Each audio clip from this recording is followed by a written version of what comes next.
Si vous avez cliqué sur cette vidéo, c'est parce que vous aimeriez débuter une pratique artistique comme le dessin, la peinture, la photo ou la sculpture, mais que vous avez tout un tas de bonnes raisons, de bonnes excuses, de doutes et de peurs qui vous empêchent de vous y mettre. J'en sais quelque chose, je traverse actuellement cette même problématique dans ma pratique du dessin. Pour celles et ceux qui ne me connaissent pas, je suis Mélancolia, artiste photographe, autrice et je fais également de l'illustration. Et dans cette vidéo, on va parler de tous ces freins qui peuvent nous bloquer et nous empêcher de débuter le truc qu'on aimerait le plus savoir faire dans notre vie. Et je vais vous donner quelques conseils que je mets moi-même en place pour me libérer de tout cela, et le tout en faisant justement une petite session d'entraînement au dessin. Mais avant de rentrer dans le vif du sujet, je pense qu'il est nécessaire que je vous raconte un peu mon histoire pour contextualiser tout ça. Quand j'étais petite, j'adorais dessiner. Et puis ma petite sœur s'est également prise de passion pour le dessin et s'est montrée beaucoup plus talentueuse que moi. À partir de là, j'ai commencé à me comparer et je me suis dit que j'étais nulle en dessin et qu'il valait mieux que je laisse cela de côté pour me concentrer sur d'autres choses parce que c'était elle, l'artiste de la famille au final. D'ailleurs, je me suis laissée envahir par l'idée que j'étais nulle pour toute pratique créative et que je n'avais absolument aucune imagination. Plus tard, vers l'âge de 15 ans, j'ai découvert la photo. Franchement, c'était très chouette, ça m'a bien plu et à la fin du lycée, j'ai voulu en faire mon métier, mais les choses ne sont pas passées comme prévu et j'ai finalement atterri en fac d'histoire de l'art. Un monde s'est alors ouvert à moi et j'ai réellement découvert et compris que j'étais passionnée par l'art de manière générale. Peu importe le médium, peu importe l'outil utilisé. Pendant ces études, j'ai pris un plaisir fou à analyser les peintures anciennes des grands artistes des siècles passés, à étudier l'art de l'architecture, de la sculpture, de la photo, et ce, de n'importe quelle époque que ce soit. Aujourd'hui, je suis finalement devenue artiste photographe professionnelle et j'utilise les codes de la peinture classique qui me fascinent pour créer mes photos. La réalité, c'est que mes influences et mes inspirations me viennent avant tout de la peinture et de l'illustration et non du domaine de la photo lui-même. C'est l'esthétique que j'aime le plus et que j'ai envie de travailler. C'est pourquoi mes photos ont un aspect peinture et qu'au cours des différentes expositions que j'ai pu faire, la remarque qui est le plus revenue chez le public est « on dirait des peintures ». Ce à quoi j'ai pris l'habitude de répondre « je ne sais pas peindre, mais je sais faire de la photo, alors je peins autrement ». La photo me permet effectivement de tendre vers le dessin et la peinture sans en faire réellement. Mais aujourd'hui, la vérité, c'est que je me sens limitée avec cet outil. J'ai envie de réaliser tout un tas d'images, d'univers et d'histoires que j'ai en tête, mais qui me sont tout simplement impossibles à créer aujourd'hui avec la photo. Car cela me demanderait trop de temps, trop d'argent à investir, trop de matériel et trop de place pour stocker ou pour faire des shootings. Très honnêtement les amis, je suis depuis quelque temps très frustrée par ma pratique de la photo car les images que je souhaite réaliser nécessitent que je crée des décors miniatures qui prennent énormément de temps à créer et même avec cela, je ne me sens pas libre de créer tout ce que je voudrais réaliser parce que je suis limitée avant tout par mes compétences et par le temps. Alors, il y a cette phrase qui me revient continuellement en tête quand je travaille sur mes projets. Si seulement je savais dessiner, je pourrais faire ceci, ou je pourrais faire cela, ça irait plus vite, ou bien ce serait plus facile. Et très honnêtement, je pense que c'est un fait. Je sais aujourd'hui que je ne pourrai jamais faire sortir toutes les histoires que j'ai dans la tête si je reste cantonnée uniquement au domaine de la photo, ou alors je resterai dans mes frustrations et je finirai peut-être par devenir aigrie de ne pas m'être donné les moyens de faire ce que j'ai vraiment envie de faire. Et je finirai probablement par le regretter. Alors vous me voyez sûrement venir, c'est la raison pour laquelle je ne vous parle pas seulement de photos sur cette chaîne et que depuis quelques années j'ai commencé à dessiner un peu, puis un petit peu plus et récemment j'ai clairement pris la décision de m'investir à 100% dans cette pratique et d'au moins essayer à apprendre cela sérieusement. Renouer avec cette pratique que j'avais mise de côté pensant ne pas y être destinée me fait un bien fou car après l'avoir écartée, voilà qu'elle me revient en pleine face comme un boomerang, comme une nécessité. Il m'a fallu beaucoup trop de temps pour comprendre que cela est vraiment important pour moi et je ne peux pas laisser passer cela car tout un tas de peurs, de doutes, de questionnements et de croyances me freinent dans ma décision et dans mon passage à l'action. Suis-je trop vieille pour commencer une nouvelle pratique ? Il y a tant de choses à apprendre, je n'y arriverai jamais. Je n'ai pas de talent particulier pour ça. Les gens vont encore penser que je fais la girouette à changer d'activité? Ne vais-je pas perdre mon temps à faire quelque chose qui ne va peut-être pas fonctionner? Etc, etc, etc. Le fait est que si ça fonctionne et que je parviens à faire ce que je veux, ce sera un véritable aboutissement, et si ça ne marche pas, je n'aurai pas le regret de ne pas avoir essayé sérieusement. Et puis, il n'y a qu'en essayant que l'on peut vraiment se rendre compte si une pratique est faite pour nous ou non. Si je vous raconte tout cela, c'est parce que dans cette vidéo, j'aimerais que l'on discute un peu des raisons qui font que souvent on n'ose pas se lancer dans une pratique artistique qui pourtant nous fait tant envie et tant rêver. Il y a tout un tas de raisons qui peuvent nous bloquer et j'en sais quelque chose parce que je me rends compte aujourd'hui que j'ai passé ma vie entière à me trouver des excuses ou me laisser guider par mes peurs. Alors, laissez-moi vous passer en revue quelques freins et vous donner quelques conseils qu'il me semble pertinent de garder à l'esprit pour passer outre ces freins.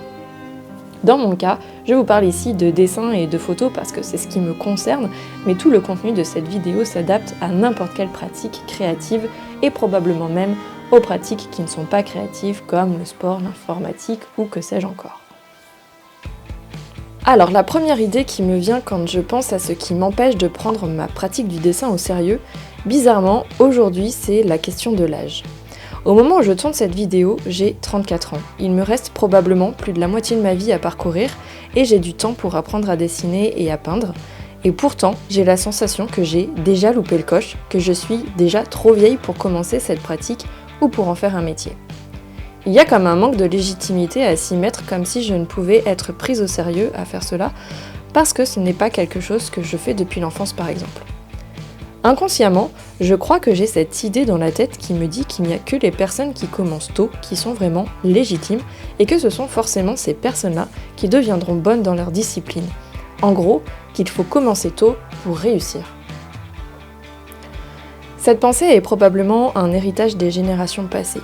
Avant, pour être peintre ou artiste reconnu, il fallait effectivement commencer tôt parce que les carcans académiques étaient très stricts et longs à maîtriser, qu'il fallait avoir suivi un cursus bien particulier.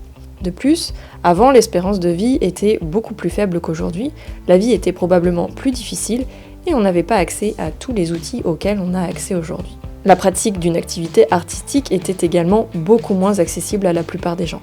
C'était moins démocratisé et surtout, on était fortement conditionné par la famille dans laquelle on naissait et on se destinait à un métier que l'on allait exercer tout le reste de notre vie. Si on regarde cela d'un peu plus près, il y a deux choses qui se dégagent à mon sens de tout cela. La première, c'est que ce mode de pensée correspond à un mode sociétal passé qui est obsolète et qui ne fonctionne plus de la même manière aujourd'hui. La seconde, c'est que ce mode de pensée se restreint principalement à la situation où l'on voudrait absolument faire de cette pratique une activité professionnelle et donc gagner de l'argent avec. Or, je pense que lorsque l'on débute le dessin ou toute autre pratique, il faut le faire avant tout parce que ça nous plaît de le faire, que ça nous fait du bien et que ça nous amuse. L'intérêt mercantile qui peut être sous-jacent à cela ne doit en aucun cas constituer notre principale raison de nous y mettre. Alors non, si on considère que l'on fait cela pour le plaisir, parce que ça nous fait du bien, que ça nous détend, que c'est thérapeutique ou que l'on parvient à s'exprimer grâce à cela, alors il n'y a aucune limite d'âge pour commencer ce qui vous fait envie. Que vous ayez 20 ans, 30 ans, 50 ans, 70 ans, peu importe, il y a des personnes qui trouveront absolument jamais ce qui les passionne vraiment. Si vous trouvez enfin la pratique de vos rêves et qui vous sied le mieux, mais alors foncez, allez-y franchement, avant de le regretter. Et puis, si vous avez tout de même pour objectif d'en faire un métier ou de gagner de l'argent avec, sachez qu'aujourd'hui, tout est possible. L'art de manière générale s'est beaucoup ouvert et je pense sincèrement qu'il y a de la place pour tout le monde, pour tous les âges et pour tous les niveaux. Je connais par exemple des artistes peintres qui se sont mis à peindre arrivés à la retraite parce qu'ils avaient enfin le temps de s'y mettre. Ils n'ont pas un niveau d'excellence, mais ils parviennent tout de même à vendre des toiles. Je pense que la clé, au final, c'est d'oser commencer, peu importe le reste. Le deuxième point, c'est la quantité de choses à apprendre lorsque l'on débute qui peut vraiment nous effrayer. On peut vite se sentir dépassé par toutes ces choses qu'il va falloir apprendre, comprendre et maîtriser. Il peut être très oppressant de se retrouver devant cette grosse montagne à franchir. Personnellement, En commençant le dessin et la peinture, je me retrouve face à tellement d'outils, de styles, de thématiques, de techniques et d'éléments à apprendre que je ne sais pas par où commencer. C'est très frustrant parce que devant cette masse, je finis un peu par paralyser et au final je ne fais rien du tout. J'ai à la fois très envie de m'y mettre, je suis motivée, je veux tester plein de choses, mais en même temps, ça me demande tellement d'efforts, il y a tellement de données à prendre en considération, j'ai tellement de choix devant moi qu'au final, je n'arrive pas à choisir. Et je ne fais rien ou je n'avance pas. J'en viens clairement à me démotiver. Pour pallier à cela, je pense qu'il peut être pertinent de se focaliser dans un premier temps uniquement sur un ou deux outils, d'apprendre la base de la base pour se libérer des contraintes techniques et avancer ensuite pas à pas dans notre pratique suivant ce qui nous plaît le plus de faire. Par exemple, dans mon cas, j'ai compris récemment qu'une des choses que j'avais vraiment envie de savoir dessiner, ce sont des gens, de faire des portraits, des figures humaines. Et cela parce que dans mon travail de photographe, c'est quelque chose que je ne fais pas ou que je fais peu. En fait, je n'aime pas faire de la photo avec des gens. Ce n'est pas tant que je n'aime pas photographier les gens, c'est plutôt parce que je suis de nature très introvertie et je ne suis pas à l'aise avec les gens de manière générale. Je suis un peu un ours en fait, si vous voulez.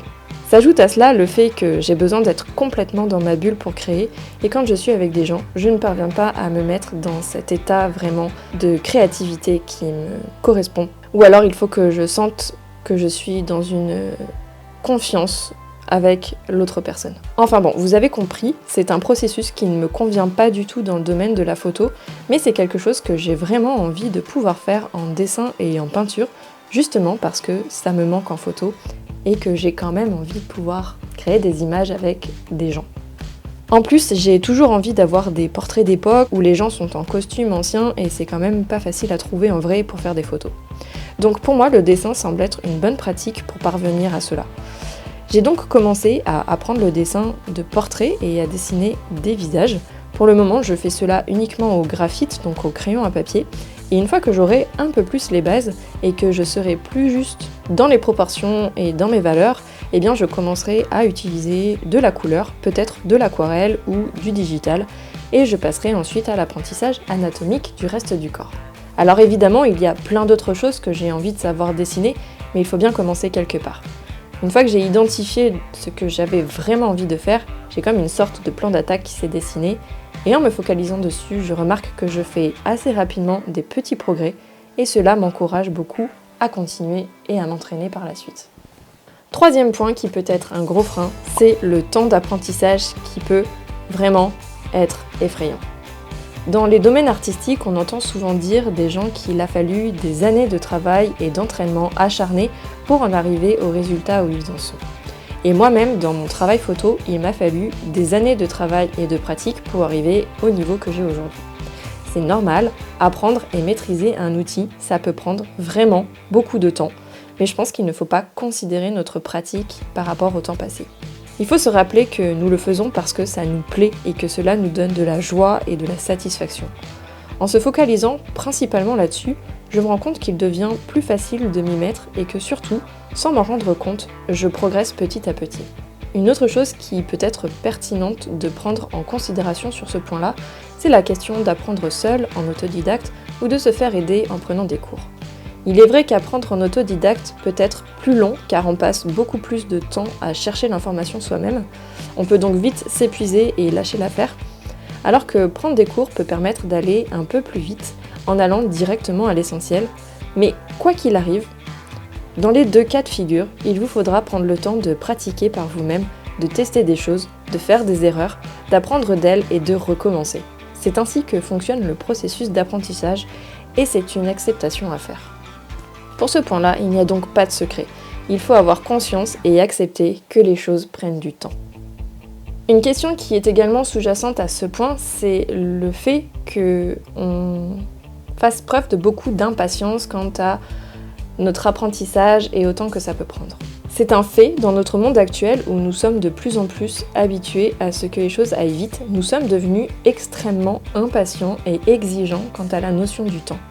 On aimerait tous que l'apprentissage aille beaucoup plus vite, mais en réalité, je ne suis pas sûre que ce serait une bonne chose. Je pense qu'il est important, grâce à ces pratiques créatives notamment, de réapprendre la patience et d'accepter que les choses prennent du temps. C'est quelque chose que l'on ne peut pas complètement maîtriser au final, et je pense que c'est bien ainsi. Donc, la seule solution face à cela, c'est d'accepter que les choses prennent leur temps et se focaliser sur le fait de faire de notre mieux sans nous épuiser pour autant. Le quatrième point que j'ai identifié, c'est le fait de se sentir seul dans sa pratique. Il peut effectivement arriver que l'on se sente seul dans notre pratique, un peu isolé, pas compris, et que du coup on ait du mal à se motiver et que l'on stagne dans notre apprentissage. Il est vrai qu'il est souvent plus sympa et plus facile de se motiver quand on est plusieurs à faire la même chose, mais je pense que cela dépend aussi beaucoup du caractère de chacun. Si vous êtes du genre à avoir du mal à vous motiver seul, il peut être du coup pertinent pour vous de vous mettre en relation avec d'autres gens en allant par exemple dans des assos près de chez vous ou en vous inscrivant à des cours ou en rencontrant des gens sur les réseaux sociaux, peu importe, je pense qu'il y a plein de façons de se mettre en relation avec des gens ayant les mêmes passions que nous aujourd'hui. Pour ma part, je me suis inscrite à des cours de dessin et je dois avouer que cela m'aide à me motiver, que je peux échanger sur les problématiques que je rencontre avec les autres élèves de mon cours et avec mon enseignant. Et clairement, je me sens moins seule et surtout, je peux être conseillée. Je ressors toujours reboostée après ces séances et au fur et à mesure du temps, je constate de l'évolution dans ma pratique et cela crée un cercle vertueux qui fait que plus je pratique, plus je vois des résultats et plus j'ai envie de pratiquer. Cinquième point, c'est le fait de se comparer ou de se sentir en compétition avec les autres. Aujourd'hui, nous avons accès aux créations des artistes et des créateurs du monde entier qui font des choses incroyables et il peut vite nous arriver de nous comparer à tout cela et c'est notamment vrai avec les réseaux sociaux et Internet. Personnellement, c'est un de mes gros points noirs. Je suis extrêmement sensible à la comparaison aux autres, ce qui m'amène à avoir très peu confiance en moi et en mes compétences, à les remettre en question constamment et à douter d'elles. Très honnêtement, j'essaie de travailler dessus, mais je me fais souvent rattraper par tout un tas de pensées négatives liées à cette comparaison. Dans mon cas, cela est très exacerbé avec les réseaux sociaux, notamment avec Instagram, et dans ces moments-là, je me dis souvent, à quoi bon continuer? Il y a des gens qui font des choses incroyables, 100 000 fois mieux que moi, à côté je suis nulle, ou bien je n'y arriverai jamais, ou bien qu'est-ce que je peux apporter de plus, ou bien c'est comme ça qu'il faut faire, c'est comme ça qu'ils ont réussi, alors je dois faire la même chose, mais ce n'est pas un processus qui me correspond. Enfin bon, vous voyez l'idée. J'ai souvent l'impression que tout a déjà été fait et que je ne serai jamais assez douée pour rivaliser. J'en viens donc à beaucoup me dévaluer et à perdre ma motivation et ma confiance en moi. En fait, dans ces moments-là, je perds complètement de vue le pourquoi je veux dessiner ou faire de la photo. Je ne vois plus que la comparaison et la compétition et je perds de vue que faire de la photo ou dessiner me servent à d'autres choses qu'à briller, comme me détendre, me dépasser, m'exprimer, raconter des histoires, me faire rêver ou m'inspirer, peu importe que ça plaise ou non. J'aurai, quoi qu'il arrive, tout de même envie de créer ces univers et de raconter ces histoires parce que c'est ce que j'aime faire profondément. Après seulement, si ça peut aider les gens, les inspirer ou les faire rêver aussi, alors c'est chouette, c'est le jackpot. Si vous êtes aussi sensible à cela, je vous encourage à identifier le pourquoi vous voulez dessiner, peindre, faire de la couture ou de la poterie. C'est ce pourquoi, ce sens profond qui pourra vous aider à vous recentrer dans ces moments de comparaison. De plus, souvenez-vous que vous faites cela avant tout pour vous et ensuite vous pouvez le faire pour les autres. Ensuite les autres le reçoivent. Personnellement, j'ai aussi pris mes distances avec certains réseaux sociaux comme Instagram. Je publie sur cette plateforme uniquement ce que j'ai à publier pour mon activité, mais je regarde très peu le contenu des autres. J'en ai d'ailleurs presque complètement perdu l'habitude et je dois avouer que ma créativité n'en est que plus stimulée et moins formatée et que je retrouve davantage de confiance en moi et en mes compétences. Sans parler de la concentration, mais ceci est un autre sujet. Le sixième point que l'on peut aborder ensemble, c'est la question des peurs et des doutes en tout genre qui peuvent complètement nous assaillir face à l'apprentissage d'une nouvelle pratique. Parmi ces peurs, on y retrouve la peur de ne pas réussir, la peur d'être nul, la peur que ça ne plaise pas aux autres. Donc dans ces cas-là, c'est la peur du regard des autres, la peur d'être jugé, d'être critiqué. Ça peut être avoir peu de confiance en soi, ça peut être douter constamment de son travail et de ses compétences. Enfin bon, tout un tas de choses qui nuisent à notre motivation et à notre apprentissage. Pour vous donner mon exemple, j'ai peur que mes dessins ne fonctionnent pas aussi bien que mes photos et que d'ailleurs je n'arrive pas à avoir en dessin et en peinture un niveau qui pourrait rivaliser avec mon niveau de photo actuel. Et cela me freine vraiment beaucoup parce que j'en viens à me dire que je vais peut-être perdre beaucoup de temps à apprendre quelque chose qui ne fonctionnera pas comme je le souhaite. Et je me demande du coup si je ne ferais pas mieux de me cantonner uniquement à la photo comme je sais le faire aujourd'hui. Sauf que, comme je vous le disais, je me sens aujourd'hui limitée en photo et je sais que je ne parviendrai pas à créer ce que j'ai envie de créer uniquement grâce à cela. Au-delà de ça, j'adore le processus du dessin. Peut-être même plus que le processus de la photo, et depuis le début que je crée, j'aime mélanger différentes pratiques. Mon objectif n'est pas que le dessin et la peinture remplacent la photo, mais plutôt que tout cela s'imbrique dans des projets communs. C'est comme cela que j'aime travailler et que je travaille depuis le début. Mon projet La fin est proche en est un bel exemple. Il mélange à la fois photo, cuisine, écriture et création de décors, et je trouve cela formidable de pouvoir mélanger tout cela et d'être aussi polyvalente dans mon travail créatif. Pour moi, faire du dessin et de la peinture, c'est ajouter une corde en plus à mon arc. Je sais que cela va me servir, quoi qu'il arrive. Et puis, maintenant que j'ai découvert cette pratique et que j'ai commencé à progresser, je n'ai qu'une envie, c'est de m'y mettre à fond pour progresser encore plus. Le mieux est donc de réussir à identifier ses peurs et ses doutes pour ensuite se rappeler pourquoi on fait cela et se redonner un petit coup de boost. Le 7e frein que j'ai identifié, c'est le manque de temps et les plannings quotidiens surchargés. Ça, c'est un vrai problème et je sais à quel point c'est parfois difficile de faire rentrer dans nos plannings déjà surchargés une activité supplémentaire. Pour ce point-là, je n'ai pas vraiment de secret. Cela va dépendre de vous et de votre situation. Le seul conseil que je puisse vous donner, c'est qu'il vaut mieux pratiquer un petit peu régulièrement que beaucoup une seule fois de temps en temps. En gros, préférez pratiquer ne serait-ce que 15 minutes tous les jours plutôt qu'une plage de 3 heures une fois par mois. Personnellement, j'essaie de m'entraîner un peu chaque soir ou un peu chaque matin, en plus de mes 2 heures de cours par semaine. Mais cela varie bien évidemment de mes activités annexes, des impératifs, de mes obligations, de mon état de fatigue, etc. Je m'adapte en permanence, mais j'essaie aujourd'hui de pratiquer au moins plusieurs fois par semaine. Parce que ma vie me le permet ainsi aujourd'hui. Il y a également des périodes dans nos vies où nous sommes plus sollicités que d'autres. Par exemple, le fait d'avoir des enfants en bas âge ou de devoir s'occuper de proches ou d'avoir une activité professionnelle très prenante peuvent bien sûr nous accaparer et nous empêcher de pratiquer autant qu'on le voudrait. Souvenez-vous qu'on fait ce qu'on peut et qu'il y a un temps pour tout. Il n'est d'ailleurs pas étonnant de voir des personnes se mettre à débuter une nouvelle activité une fois arrivées à la retraite parce qu'elles n'étaient pas disponibles avant pour s'y mettre. Je pense qu'il est également pertinent d'être réellement conscient du temps que l'on peut allouer à cette activité pour ne pas avoir trop d'exigences en termes de rapidité d'apprentissage par exemple. On peut souvent avoir l'envie de progresser plus vite que ce que le temps dont on dispose pour s'entraîner nous permet. Et c'est à ce moment-là que l'on se rend compte que nos attentes sont beaucoup plus élevées que le niveau que l'on a réellement atteint avec le temps qu'on peut y consacrer. Cela peut être un peu décourageant, mais souvenez-vous encore une fois pourquoi vous le faites et que la clé, c'est avant tout que cette pratique vous apporte du bien et non qu'elle vienne vous apporter un stress et une pression supplémentaire. 8e point, ce sont les attentes trop fortes dans le résultat. Les attentes trop fortes dans notre pratique ont un double impact. Elles peuvent aussi bien être bénéfiques que négatives. Focaliser sur le résultat peut nous donner une direction et nous motiver à progresser justement parce qu'on veut atteindre ce résultat-là.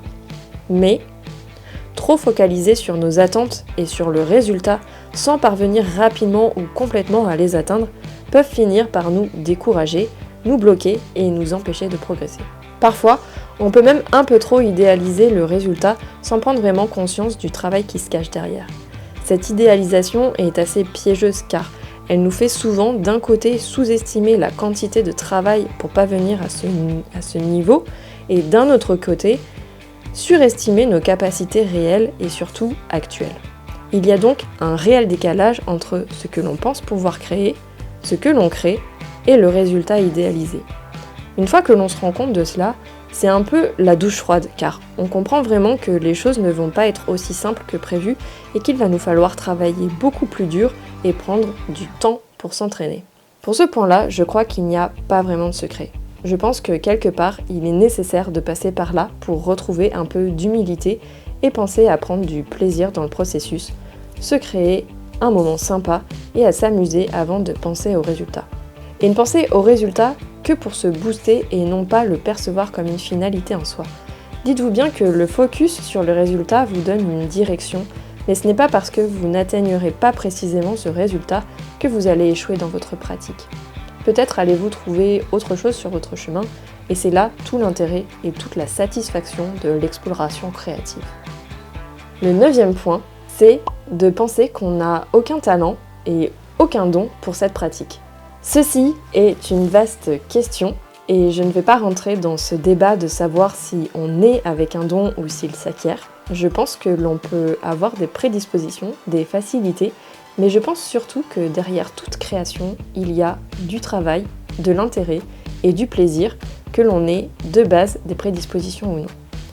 Les prédispositions vont apporter de la facilité et probablement faire gagner du temps dans son apprentissage, mais je suis convaincue que ce n'est pas la seule chose à prendre en considération.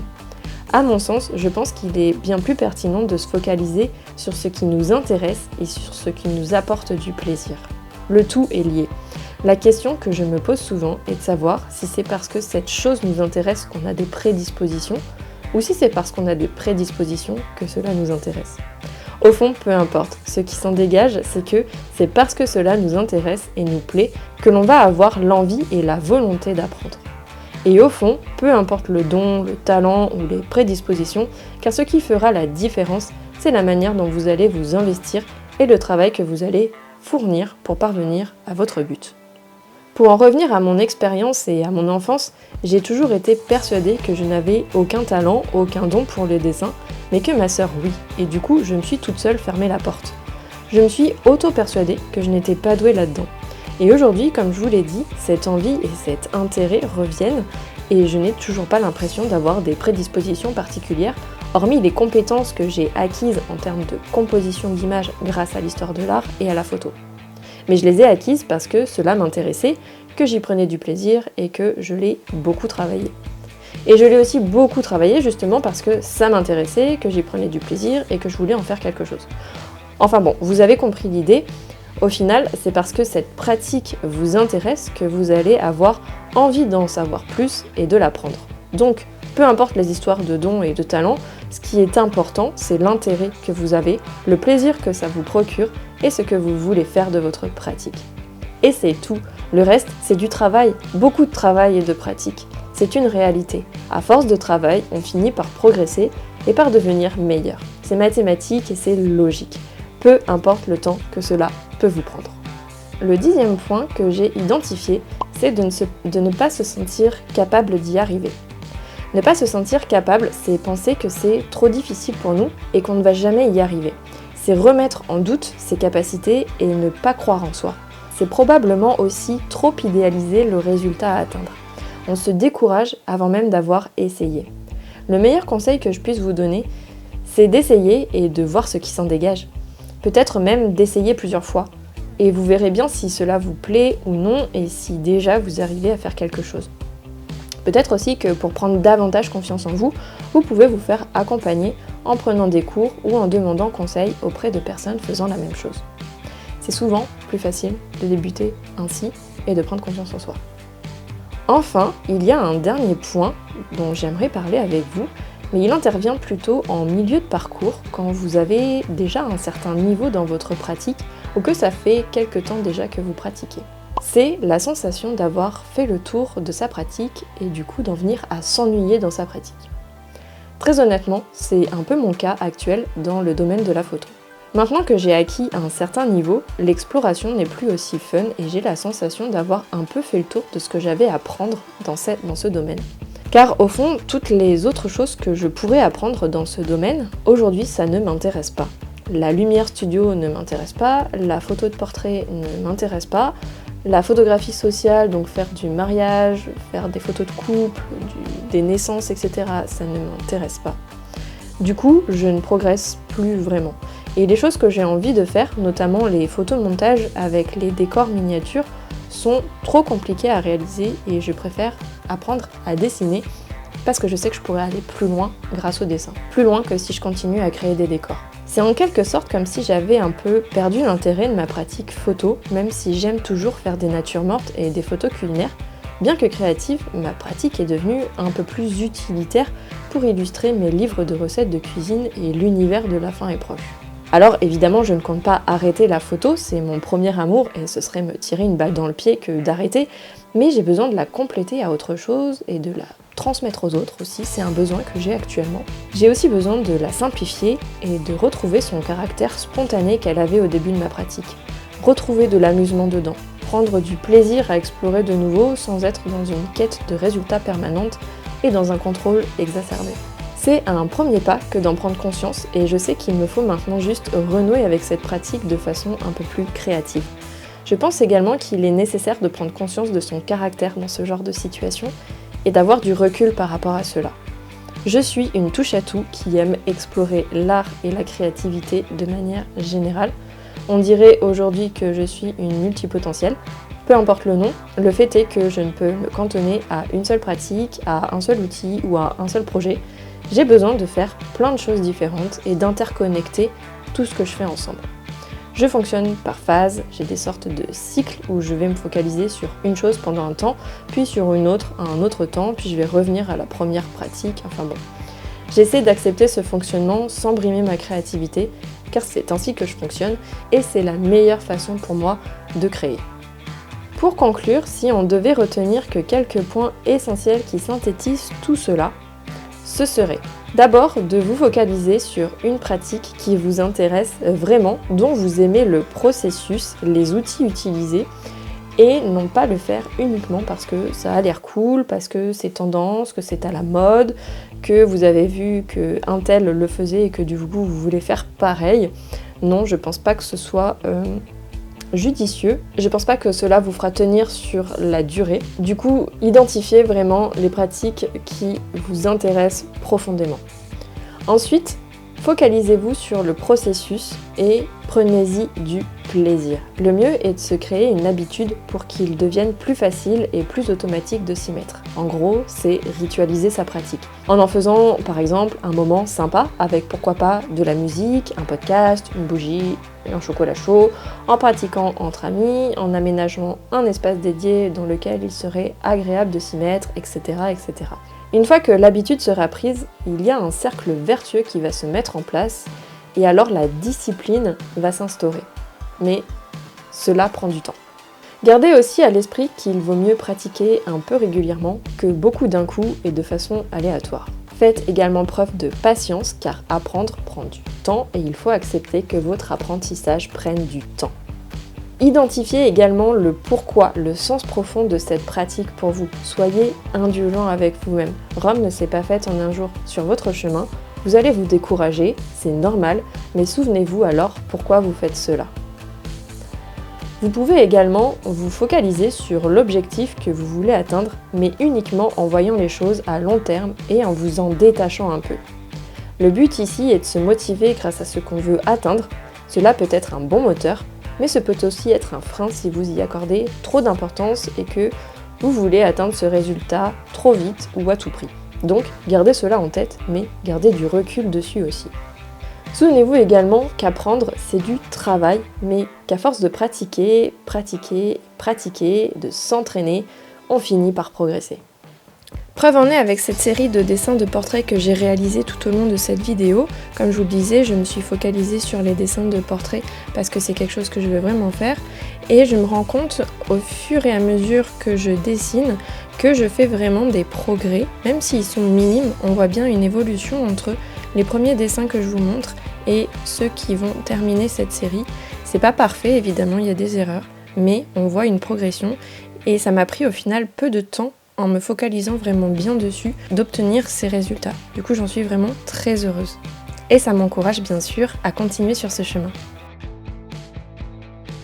Enfin, reconnaissez et célébrez vos petits apprentissages en cours de route pour reconnaître votre valeur, prendre plus confiance en vous et rester motivé sur le long terme. J'arrive donc au bout de cette très longue vidéo. Si vous êtes encore là, merci infiniment d'être resté jusqu'au bout.